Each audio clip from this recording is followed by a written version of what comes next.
Hello, everyone. Welcome to my little corner on the internet. Yes, I'm excited today because I'll talk to you about something very serious and interesting. And it's good and interesting because I learned it along the way.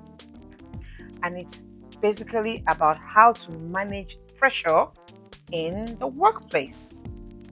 Has any one of you ever thought about it? How to manage pressure? Because you wouldn't know until it hits you, really. But I'm here to share with you a couple of things I learned from experience and from people around me and from books and from, you name it. So, the first thing I would like to share with you is first of all, you should know how to prioritize.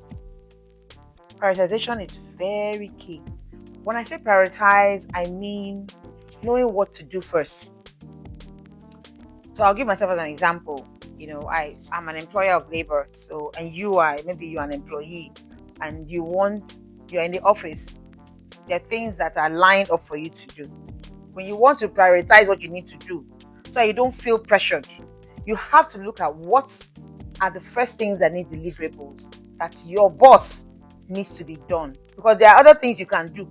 The other things you have to do to finish the work for the day. But look at those things that will help your boss or your supervisor or your manager to carry out his own work. Get those things out of the way. Guess what? You can now plan your own work. So you prioritize in that form. Put those things away. Then you sit down in your little corner and finish your own work. That's number one. Learn to prioritize, because if you don't and you start doing those little things, by the time your boss comes, oh, you're not doing your work well, oh, I need this, you're under pressure, you get, very, very disorientated and you don't know how to get things done right.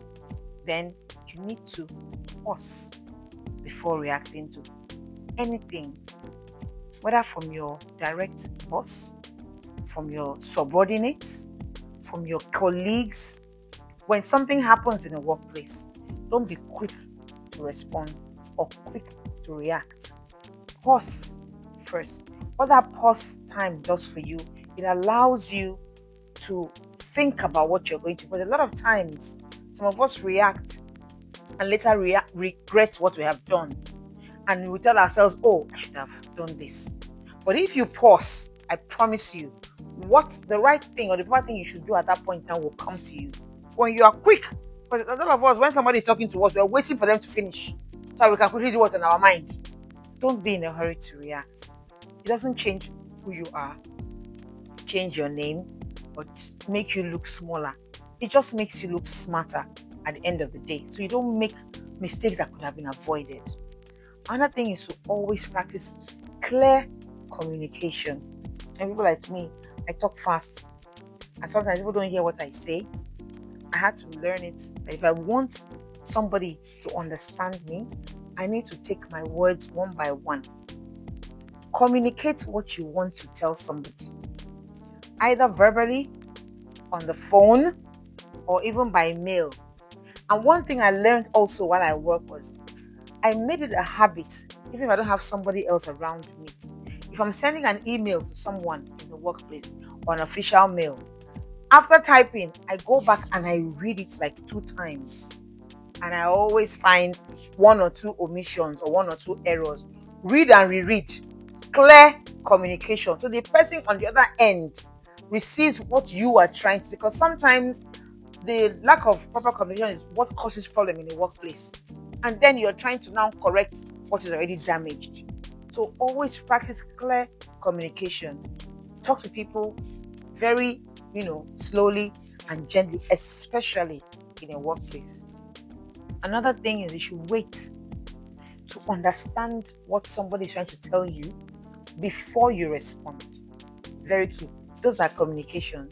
Communication is not all about just talking, it's about listening. Listening is even a higher part of communication than the response. Because you're listening to somebody is talking to you, but if you're not paying attention to really understand what he or she is trying to tell you, you may not be able to respond appropriately. And then it makes you look like you don't know what you're doing. So practice listening more and listening to understand properly. And there's nothing wrong with asking the person, I don't understand what you said. Could you kindly repeat yourself? the person will repeat himself or herself, and then you understand before you respond. That is also very key. Another thing is, don't suffer in silence. Put my head down on this one because a lot of us, when we're starting jobs, we're all taught to, when you are a new staff. Yeah, I'm talking to you guys again, my young adults. When you come into the workspace, you want to show yourself, you want to show that you're responsible, you can deliver, and then you forget that you should also be yourself, not be yourself. And then after a while, you burst because you're not yourself.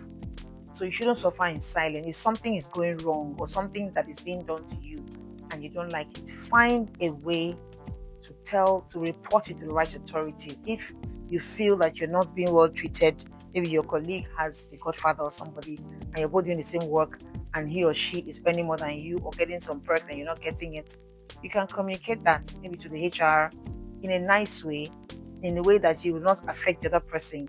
You'll find a way, or look for a mentor within the office and ask for advice on how to go about it. But do not keep quiet and suffer in silence. It won't pay you, because at the end of the day, you'll be bitter, and then you leave the organization angry, which may not have happened, which is because you haven't spoken up. Because whoever is doing that may not even know that you're suffering in silence, or somebody is trying to intimidate you in the office. Maybe your boss, you're working, your immediate report is making sure that you're going through so much which you shouldn't be going through, and you know that you're being maltreated. You just keep taking it because you don't want everybody to see you as a bad person or that you talk too much. No, you should find a channel to talk to the right people so they can do the right thing. Lastly, have a system that works for you.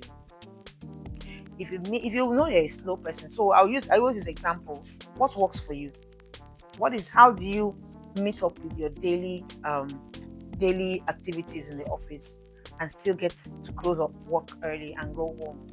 So you're not found working overtime and doing things and getting tired easily.